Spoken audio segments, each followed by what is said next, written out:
السلام علیکم ورحمۃ اللہ وبرکاتہ۔ بھائیوں بہنوں، دوستوں، بزرگوں، عزیزوں، ابھی چند روز قبل ہمارا ترکی کا مبارک سفر مکمل ہوا اور جناب ایم قاسمی مفتی امیر معاویہ قاسمی صاحب کی رفاقت و معیت میں ہمارا ترکی کا بہت ہی کامیاب سفر رہا، جس میں مختلف متبرک مقامات کی زیارت اور تبرک والی چیزوں کی زیارت ہم نے بھی کی، اور آپ کو بھی آسان دین چینل کے توسط سے مختلف مقامات کی زیارت کرائی۔ تو آج ہم نے سوچا کہ آپ کو ترکی کے سفر کی مختصر سی کچھ کارگزاری سنائی جائے، چونکہ بہت سارے لوگوں نے ہمیں یہ سوال کیا کہ جانے کی کیا ترتیب ہوتی ہے، ویزا کی کیا ترتیب ہوتی ہے، کیا خرچہ ہوتا ہے، کتنا خرچہ آتا ہے، اور بھی بہت ساری تفصیلات معلوم کی، رہبر کی کیا شکل ہوتی ہے۔ تو ان سب چیزوں کے بارے میں ہم نے سوچا کہ ایک مستقل ویڈیو بنا کر یہ بات بتا دی جائے اور سفر کی کچھ جھلکیاں اور کارگزاری بھی سنا دی جائے۔ لیکن جس طرح ہم نے ترکی کے سفر کی مختلف زیارتیں آپ کو کرائی، مختلف مقامات بتائے، چونکہ ہمارا یہ سورت شہر جو بڑا خوبصورت ہے، اس کی صورت اور مورت بڑی نرالی اور پیاری ہے، تو اس وقت آپ سورت شہر کے ریلوے اسٹیشن کا یہ خوبصورت نظارہ دیکھ رہے ہیں۔ اس وقت ہم اپنے کسی عزیز کے یہاں ٹھہرے ہوئے ہیں، آئے ہوئے ہیں، تو یہاں بہت اچھا ویو تھا، تو ہم نے سوچا کہ اپنی سفر ترکی کی کارگزاری کی شروعات یہیں سے کریں، دنیا بھر کی جگہوں کی ہم زیارت کرائیں اور کریں، اور اپنے سورت شہر کی مورت اور صورت آپ کو نہ دکھائیں تو یہ انصاف کی بات نہ ہوگی۔ اس لیے ہم آج اس اہم مقام سے، اپنے شہر کے اس خوبصورت منظر سے آپ کی خدمت میں ترکی کے مبارک سفر کی کچھ مختصر سی کارگزاری پیش کرنے کی کوشش کریں گے انشاءاللہ۔ تو آئیے ناظرین، اب ہم آپ کو اپنے سفر ترکی کی کچھ مختصر سی کارگزاری سنانے کی کوشش کرتے ہیں۔ سب سے پہلی بات ہم ویزا کے سلسلے میں بات کریں گے، اور درخواست یہ کریں گے کہ اگر کوئی ترکی کے سفر کا ارادہ کرتا ہے تو آپ کی جو مطلوبہ ڈیٹ اور تاریخ ہے اس سے 1 مہینہ پہلے آپ ترکی کے ویزا کے لیے اپلائی کر دیں، اس لیے کہ ویزا آتے آتے کبھی 15-20 دن بھی لگ جاتے ہیں، تو کہیں ایسا نہ ہو کہ آپ کی ڈیٹ آ جائے اس کے بعد آپ کے لیے زیادہ وقت نہ ہو اور ادھر ویزا آیا نہ ہو اور ادھر آپ کا وقت آ جائے۔ اس لیے 1 مہینے کا گیپ لے کر چلیں اور اس سے پہلے اپلائی کر دیں تاکہ 15-20 دن کے اندر آپ کا ویزا آ جائے۔ اور ویزا کا کل خرچہ 20 سے 25 ہزار کے درمیان ہوتا ہے۔ ویزا کے سلسلے میں ایک بات ترکی میں یہ بھی عرض کر دیں کہ جب آپ ترکی کے ویزا کے لیے اپلائی کریں گے تو آپ کے بینک اکاؤنٹ کے بارے میں بھی تحقیقات اور چیکنگ کی جاتی ہے، یہ بات بھی ہم آپ کی خدمت میں واضح کرنا چاہتے ہیں۔ دوسری بات، اگلی بات یہ ہے کہ وہاں ترکش زبان چلتی ہے، انگلش زبان بہت کم لوگ جانتے ہیں، نہ کے برابر۔ اس کے مقابلے میں کچھ لوگ عربی زبان تھوڑی بہت جان لیتے ہیں، تو سب سے بڑا اہم ترین مسئلہ وہاں زبان کا، لینگویج پرابلم کا ہوتا ہے۔ تو اس کے اعتبار سے ہمارے جو مفتی صاحب تھے، جناب مفتی ایم قاسمی صاحب، امیر معاویہ قاسمی صاحب، ماشاءاللہ رب کریم نے ان کو بڑی صلاحیتوں سے نوازا ہے، تو وہ گوگل ٹرانسلیٹ کا استعمال کرتے تھے فون میں، اور اسی کے ذریعے پھر ہم اپنا کام چلاتے تھے، اور لوگوں سے جو بھی بات چیت کرنی ہوتی تھی اسی کو استعمال کرتے تھے۔ تو ایسی چیزیں استعمال کرنا، اس کے چلانے کا کیا طریقہ ہے، کس طرح کیا جاتا ہے، وہ بھی سفر سے پہلے ہمیں معلوم ہونا اور اس کا سیکھنا ضروری ہے، ورنہ یقین جانیے زبان کے مسئلے میں بڑی دقت ہوئی اور بہت سارے نقصان بھی ہوئے، یہاں تک کہ زبان کے پرابلم کی وجہ سے ہماری ایک فلائٹ بھی مس ہو گئی، ڈومیسٹک فلائٹ تھی۔ اگلی بات کہ وہاں کرنسی کیا چلتی ہے، وہاں کرنسی ترکی میں لیرہ چلتی ہے، اور 1 لیرہ ہمارے یہاں کے گویا 5 روپے ہوتے ہیں۔ اگلی بات کھانے کے تعلق سے کہ ترکش کھانے اور فوڈ جو ہے یہ پوری دنیا میں مشہور ہے، سب جگہ کے لوگ اس کو دیکھتے ہیں، اور زیادہ تر وہ باربیکیو اور اس طرح کی چیزیں، سوکھی چیزیں زیادہ کھانا پسند کرتے ہیں۔ تو الحمدللہ ہمیں تو وہ اچھی لگتی ہے، لیکن کچھ لوگوں کو ایسا انڈین ذائقہ ہوتا ہے، شوربے والا سالن روٹی نہ ملے تو ایسا لگتا ہے گویا کھانا ہی نہیں کھائے، بس ناشتہ کر لیے. تو اور کسی کو اس طرح کی چیزیں نہیں بھی پسند آتی ہے. تو اگر ہمارے اس طرح دوسرے ملکوں کے سفر ہو تو کھانے کی چیزوں کے بارے میں ہمیں پہلے ہی سوچ لینا چاہیے کہ اس طرح کا کچھ توشہ کھانے پینے کی چیزیں ہم ضرور لے کر جائیں کہ وہاں اس طرح کا کوئی پرابلم، اس طرح کی کوئی پریشانی کھانے کے تعلق سے ہمیں نہ ہو. اور ویسے بھی ہوٹلوں کا کھانا جو خاص طور پر زیارت کی جگہ اس کے پاس انتہائی بہت ہی زیادہ مہنگا کھانا ہوتا ہے، تو اس کا خیال رکھنا بھی ضروری ہے. ہمارے جو ہے مفتی قاسمی صاحب تھے، وہ ایسے موقع پر برگر وغیرہ، برگر کنگ ہے اور یہ میک ڈونلڈز وغیرہ، اس سے وہ چونکہ اسلامی ملک ہے تو ان چیزوں سے وہ وہاں پر کام چلایا کرتے تھے کہ یہ گویا پوری دنیا میں کامن ہے. اسی طرح پینے کے تعلق سے بہت سارے لوگ ہمارے یہاں کی چائے کے شوقین ہیں اور گویا وہ چائے ان کی محبوبہ ہے، اس کے بغیر اس کو چین اور سکون ان کو نہیں ملتا ہے. تو ایسے لوگوں کے لیے بھی درخواست ہے کہ اب ایسی چائے ملتی ہے، ایسی پاؤچ ملتی ہے کہ آپ گرم پانی کھولیں اور صرف وہ پاؤچ آپ کو اس کے اندر ڈالنا ہے، اسی میں دودھ، اسی میں پتی اور اسی میں مسالہ، سب چیزیں ہیں، بس وہ پاؤچ کھول کر آپ کو گرم پانی میں ڈال دینا ہے. تو اگر آپ کا کسی ایسی جگہ، ایسے ملک میں یا ایسے اسٹیٹ میں سفر ہو رہا ہے جہاں آپ کو آپ کی پسند کی چائے نہ ملنے کا خطرہ ہے، تو ایسی صورت میں ایسی چائے کا، ایسے پاؤچ کا آپ استعمال کر سکتے ہیں. اگلی بات ہم عرض کریں گے کہ ہم سفر میں کہاں کہاں گئے تھے، زیارت کے کیا کیا مقام دیکھے. ہم 3 اہم مقام پر گئے تھے. سب سے پہلا جو سفر تھا، مشہور جگہ استنبول، جس کو قسطنطنیہ کہا جاتا ہے، جس کا تذکرہ حدیث پاک میں بھی ملتا ہے. تو ایک استنبول، قسطنطنیہ. دوسرا ہم گئے تھے سونالی عرفہ، جس جگہ کو نبیوں کا شہر بھی کہا جاتا ہے. اور تیسرا ہم مقام حران میں گئے تھے. اور پھر ان مقامات پر کون کون سی زیارت کی چیزوں کو ہم نے دیکھا؟ آیا صوفیہ مسجد، اس کے بعد بلو مسجد، نیلی مسجد، سلیمانیہ مسجد، اور پھر سب سے اہم ہمارے پورے سفر کی جو سب سے اہم زیارت تھی، ٹاپ کاپی پلیس میوزیم، جس میں جناب محمد الرسول اللہ صلی اللہ علیہ وسلم، انبیاء کرام علیہم السلام، صحابہ رضی اللہ عنہم کے بہت سارے نوادرات، ان کی یادگار، ان کے تبرکات اس میوزیم میں تھے. تو گویا سب سے اہم زیارت ہماری جو ترکی کے سفر میں تھی، یہ اس میوزیم کی تھی. اور اس میوزیم میں ٹکٹ لینا ہوتا ہے. جو سب سے اوپر کلاس کا ٹکٹ ہوتا ہے وہ 950 لیرہ کا ہوتا ہے، جو تقریباً 9-10 ہزار روپے کا ہوتا ہے، جس میں تمام چیزوں کی زیارت کی اجازت اور سہولت ہوتی ہے. تو اس اعتبار سے یہ سب سے اہم زیارت تھی. اسی طرح رسول اللہ صلی اللہ علیہ وسلم کے مبارک صحابی جن سے 55 احادیث امت کو ملی ہے، حضرت ابو ایوب الانصاری رضی اللہ عنہ کا مزار، یہ بھی ترکی استنبول میں موجود ہے. اسی طرح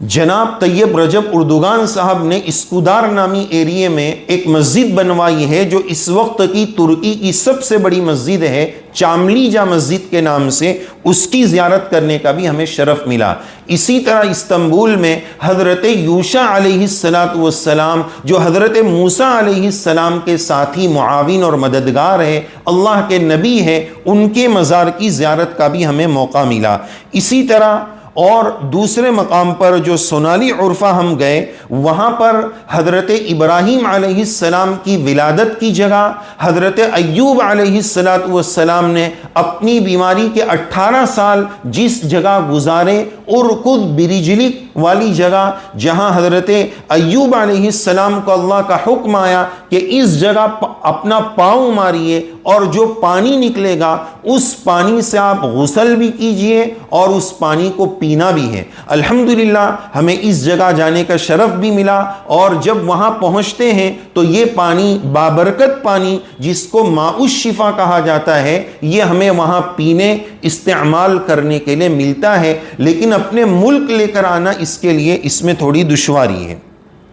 پھر وہ جگہ جہاں ابراہیم علیہ السلام کو نمرود کے حکم سے آگ میں ڈالا گیا اور آگ ابراہیم علیہ السلام کے لیے گلے گلزار ہو گئی، قلنا یا نار کونی بردن وسلاما علی ابراہیم کا جو حکم آیا، وہ مبارک جگہ بھی ہمیں جانے کا موقع ملا۔ اسی طرح حضرت یعقوب علیہ السلام والا ایک دوسرا کنواں، جس کنویں پر حضرت یعقوب علیہ السلام کے جانے کا وہاں ثبوت ملتا ہے، اور اسی طرح حضرت ابراہیم علیہ السلام کے 175 سالہ زندگی کے جو ابتدائی سال جہاں گزرے اور ابراہیم علیہ السلام نے جس مقام پر اپنے جانوروں کو چرایا، وہ جگہ بھی ہمیں جانے کا شرف ملا۔ تو یہ وہ جگہیں تھیں جہاں الحمدللہ ہم نے زیارتیں کی۔ اسی طرح مقام حران میں مختلف اولیاء عظام علیہم الرحمہ کے مزار پر بھی جانے کا شرف ملا۔ تو یہ وہ جگہ تھی جس کی زیارت کی اللہ عز و جل نے یہ پورے ترکی کے سفر میں ہمیں موقع عنایت فرمایا۔ تو الحمدللہ یہ تمام زیارت کی جگہوں کو ہم نے بہت اچھے سے وزٹ کیا، بڑی بابرکت جگہوں پر رب کریم نے ہمیں پہنچایا، یہ اس کا کرم ہے، اس کا احسان ہے۔ اور ان مقامات کے ویڈیوز ہم نے بنائے تاکہ ہمارے ناظرین بھی اس کو دیکھ سکیں، اور الحمدللہ کافی لوگوں کے مثبت پیغام بھی آئے، میسیجز بھی آئے کہ آپ نے اپنے ساتھ ہمیں بھی پورے ترکی کا اور بابرکت جگہوں کا نظارہ کرایا، دیدار کرایا۔ ایک بات ہم ان زیارت کی جگہوں کے تعلق سے عرض کریں گے کہ زیارت کی جو بعض جگہ ہوتی ہے وہ تو قرآن و سنت سے طے شدہ ہے، جس میں کوئی کلام کی گنجائش نہیں کہ بھئی جبل احد کہاں ہے، مدینہ منورہ میں، اس میں دوسری کوئی رائے، دوسرا کوئی احتمال ہے ہی نہیں۔ اور خاص طور پر مکہ مکرمہ، مدینہ منورہ، زادہم اللہ شرفا وعظمتا وکرامتا، ان جگہوں پر جو زیارتیں ہیں وہ اسی قبیل کی ہے کہ اس میں کوئی دوسرا احتمال نہیں۔ لیکن بعض مقامات کی جو زیارتیں ہوتی ہیں اس میں دو احتمال ہوتے ہیں، چند احتمالات رہتے ہیں۔ جیسے ابراہیم علیہ السلام کی ولادت کی جگہ ترکی میں بھی بتائی گئی اور کسی نے بابل میں بھی بتایا۔ اسی طرح بہت ساری زیارتوں کے باب میں آپ کو اس طرح کی دو باتیں مل سکتی ہیں۔ موسیٰ علیہ السلام کے 12 چشموں کے بارے میں بھی یہی بات ہے۔ اصحاب کہف کا غار کدھر ہے، اس سلسلے میں بھی 2-3 باتیں ملتی ہیں۔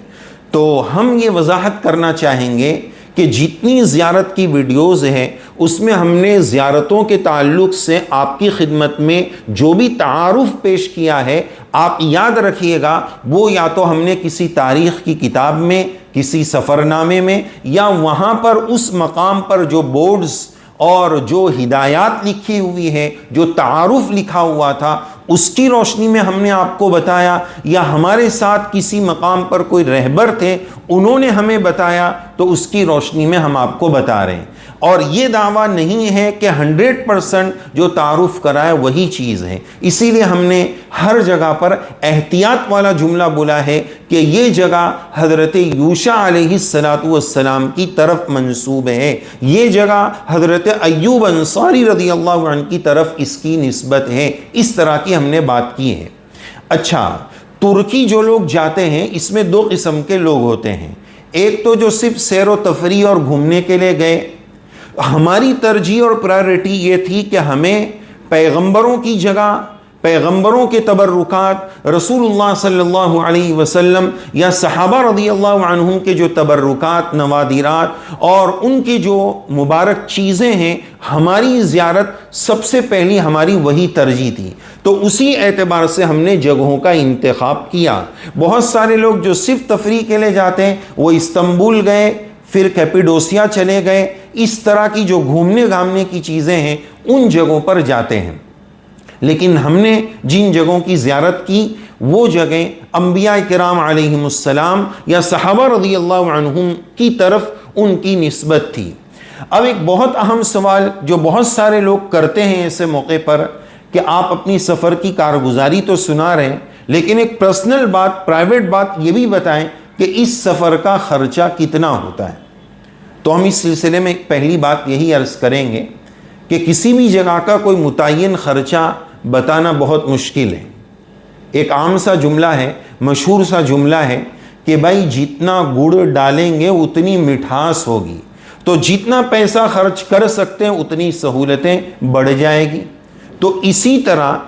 ترکی کے بارے میں، ویزا کے بارے میں ہم نے اوپر بتایا 20 سے 25 ہزار کا ویزا ہوگا، فلائٹ کا ٹکٹ 35 سے 40 ہزار 45 ہزار، ڈائریکٹ فلائٹ ہوتی ہے، وایا فلائٹ ہوتی ہے، آپ کب نکال رہے ہیں تو اس کے اعتبار سے 60-70 ہزار تک آپ کا ویزا اور ٹکٹ ہوگا، اور پھر کھانے پینے اور وہاں ٹرانسپورٹیشن جو کافی مہنگا ہے اس کا خرچہ ہوگا۔ اچھا، جانے کی ترتیب میں دو شکل ہو سکتی ہے، جیسے ہمارے عمرہ کے سفر ہوتے ہیں، بعض لوگ انڈیویژل چلے گئے، جب چاہے مکہ مکرمہ چلے گئے، جب چاہے مدینہ منورہ چلے گئے، اور یہاں سے وہاں آنے میں جو فاسٹ ٹرین ہے ٹرین کے ذریعے سفر کر لیے، وہ آزاد ہیں، جب چاہیں جس طرح چاہیں وہ سفر کر لیں۔ دوسری شکل یہ ہوتی ہے کہ آپ پرائیویٹ ٹور کے ساتھ جا رہے ہیں، تو اس میں آپ پابند رہیں گے، اتنے دن آپ کو یہاں رکنا ہے، اتنے دن یہاں رکنا ہے۔ آپ ٹرین میں نہیں، اگر ٹور کے تھرو جا رہے ہیں تو آپ کو مکہ مکرمہ سے مدینہ منورہ بس کے ذریعے جانا ہے۔ تو اسی طرح ترکی کے سفر میں بھی دو طریقے سے آپ سفر کر سکتے ہیں، یا تو آپ انڈیویژل جائیں تو اس میں یہ آزادی رہ سکتی ہے کہ آپ جتنے دن جہاں چاہیں اتنے دن رہ سکتے ہیں، جس طرح جانا چاہیں جا سکتے ہیں، لیکن اس میں کچھ مشکلات بھی ہوتی ہیں۔ اور دوسری شکل یہ ہے، بہت سارے لوگ پیکیج لے کر جاتے ہیں، 1.5 لاکھ کا پیکیج، 1.25 لاکھ کا پیکیج، 2 لاکھ کا پیکیج، اس طرح کے الگ الگ پیکیج ہوتے ہیں۔ اس میں آپ چیک کر لیں کہ آپ کا ٹیسٹ کیا ہے، گھومنے کی جگہ، زیارت کی جگہ، تو جیسا آپ پیکیج لیں گے اس طرح کی آپ کو سہولتیں ملے گی۔ آپ اگر کوئی پیکیج لیتے ہیں اور اس سامنے والے ذمہ دار ٹور والے کو اگر آپ یہ بتاتے ہیں کہ ہمارے پیکیج میں مثلا یہ جگہ سونالی عرفہ جو نبیوں سے کی جگہوں سے مشہور ہے اس کو بھی ایڈ کر دیا جائے، تو بعض پیکیج والے اس کو بھی شامل کر سکتے ہیں اور کر دیتے ہیں۔ ہمارے مفتی قاسمی صاحب تو یہی بتاتے تھے کہ ہمارا تجربہ یہی ہوا کہ یہ سفر ہمیں پیکیج سے ہی کرنا چاہیے، اس میں بہت سارا ہیڈیک ختم ہو جاتا ہے، ٹکٹ وغیرہ لینا، کہاں سے کہاں جانا، کیسے جانا، لینگویج پرابلم، یہ سب مسائل ہوتے ہیں، تو یہ سر دردی اس میں ختم ہو جاتی ہے۔ ایک متعین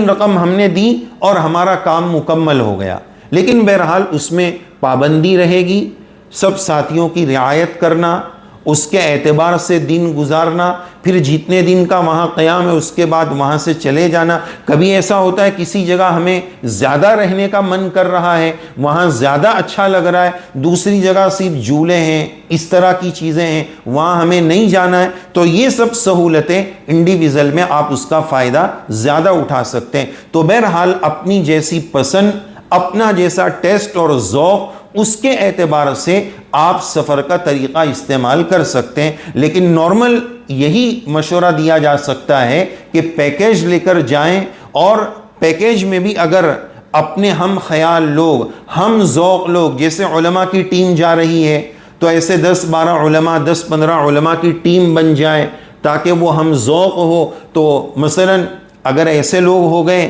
کہ بعض لوگوں کو گھومنے جانا ہے، بعض لوگوں کو نبیوں کے مقامات کی زیارت کرنی ہے، تو پھر مسائل کھڑے ہو جائیں گے، دونوں قسم کے آدھے آدھے لوگ جمع ہو جائیں گے۔ تو اس طرح ٹیم بنا لے کہ جو ہم ذوق لوگ ہو، ہم شوق لوگ ہو، تاکہ پورا سفر اس طرح اہتمام کے ساتھ، ایک سوچ کے ساتھ گزارا جا سکے۔ تو بہرحال کل خرچہ 1.25 لاکھ 1.5 لاکھ سے 2 لاکھ کے بیچ میں جیسی سہولیات لی جائے گی اس اعتبار سے خرچہ ہوتا ہے۔ آخری بات کہ وہاں کے لوگ بہت اچھے تھے، نرم دل کے تھے، نرم طبیعت کے تھے، خدمت کا، مدد کا ان کے اندر جذبہ تھا، لیکن بڑا دکھ ہوا کہ بہت ساری چیزوں میں بڑی بے دینی نظر آئی۔ مسجدیں بڑی بڑی عالی شان، شاندار، جاندار، 60 ہزار لوگوں کی کیپیسٹی والی مسجد، گنجائش والی مسجد، جس میں مشکل سے 100 نمازی بھی نہ ہو، اور مقامی لوگ بہت کم نماز میں نظر آئے، زیارت کرنے والے کچھ لوگ نظر آئے، تو عبادتوں کے تعلق سے، ایمان اعمال کے تعلق سے بڑی غفلت نظر آئی۔ بڑی بڑی مسجدیں ہیں لیکن نمازی نہیں ہیں۔ وہی بات ہو گئی، مسجد تو بنا لی شب بھر میں ایمان کی حرارت والوں نے، مسجد تو بنا لی شب بھر میں ایمان کی حرارت والوں نے، من اپنا پرانا پاپی ہے برسوں میں نمازی بن نہ سکا۔ تو نماز کا اہتمام بہت کم نظر آیا، اور اسموکنگ، سگریٹ بہت نظر آئی۔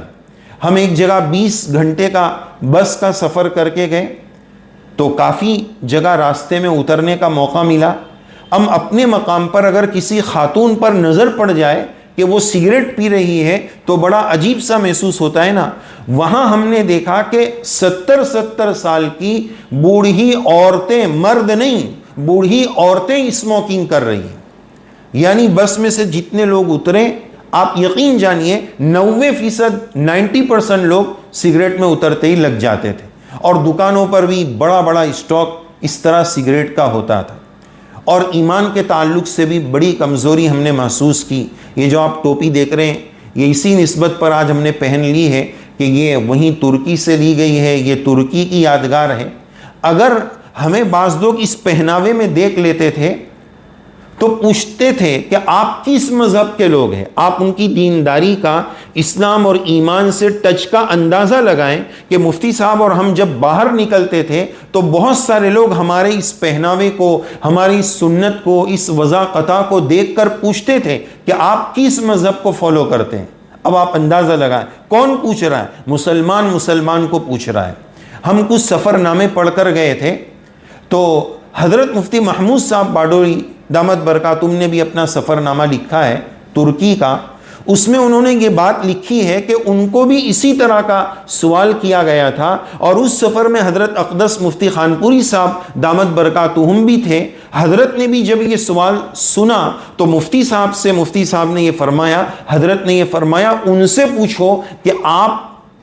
ہم جو ہے آپ کو کس مذہب کے لوگ لگ رہے ہیں، ان سے پوچھو۔ وہ ہم سے پوچھ رہے ہیں نا کہ آپ کون سے مذہب کو فالو کرتے ہیں، تو حضرت نے فرمایا ان سے پوچھو کہ ہم جو ہے آپ کو کس مذہب کے لگ رہے ہیں۔ تو اس طرح بے دینی کا ماحول، ایمان سے دوری کا ماحول، یہ کوئی برائی کرنا مقصود نہیں ہے، ایک درد بتانا مقصود ہے کہ اسلامی ملک کے نام پر ملک قائم ہے، اور ہم لوگ یہاں جناب طیب رجب اردوگان صاحب کی دینی خدمات، اسلام سے تعلق، یہ سب چیزیں دیکھ کر سمجھتے ہیں کہ پورا ملک ہی جناب طیب رجب صاحب جیسا دیندار ہوگا، دین سے محبت رکھنے والا ہوگا۔ ایسی بات ہمیں نظر نہیں آئی۔ ایک وجہ یہ بھی سمجھ میں آئی کہ ترکی کا ایک بڑا حصہ یورپ میں ہے اور ایک حصہ ایشیا میں ہے، تو یورپ میں ہونے کی وجہ سے وہاں پر یورپین کلچر بھی بڑا غالب ہے، اور آج بھی ایک بڑی تعداد یورپ کی وہاں وزٹ کے لیے آتی ہے، تو وہ بھی اپنا اثر و رسوخ بے دینی والا،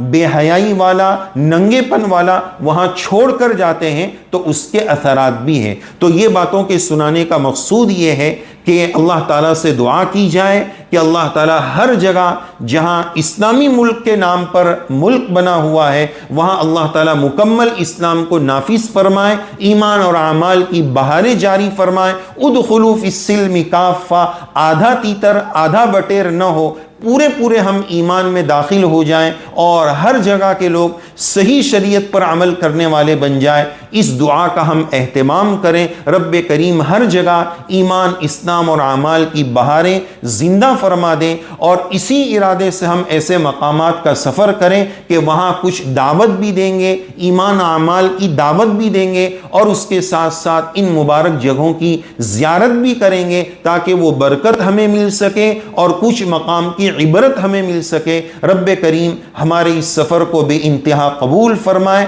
جو بھی خیر ہمیں وہاں سے ملا ہے رب کریم اس میں دوام اور استحکام نصیب فرمائے، شریعت سنت پر عمل کرنے کی توفیق رب کریم ہم سب کو نصیب فرمائے۔ یہ ہماری سفر کی کارگزاری آپ کو کیسی لگی؟ اس تعلق سے آپ کو مزید کوئی سوال ہے وہ بھی بتائیے گا، اور یہ کارگزاری آپ کو کیسی لگی یہ بھی کامنٹ میں ضرور بتائیے گا۔ رب کریم ہم سب کو توفیق عمل سے نوازے۔ جزاکم اللہ۔ السلام علیکم ورحمۃ اللہ وبرکاتہ۔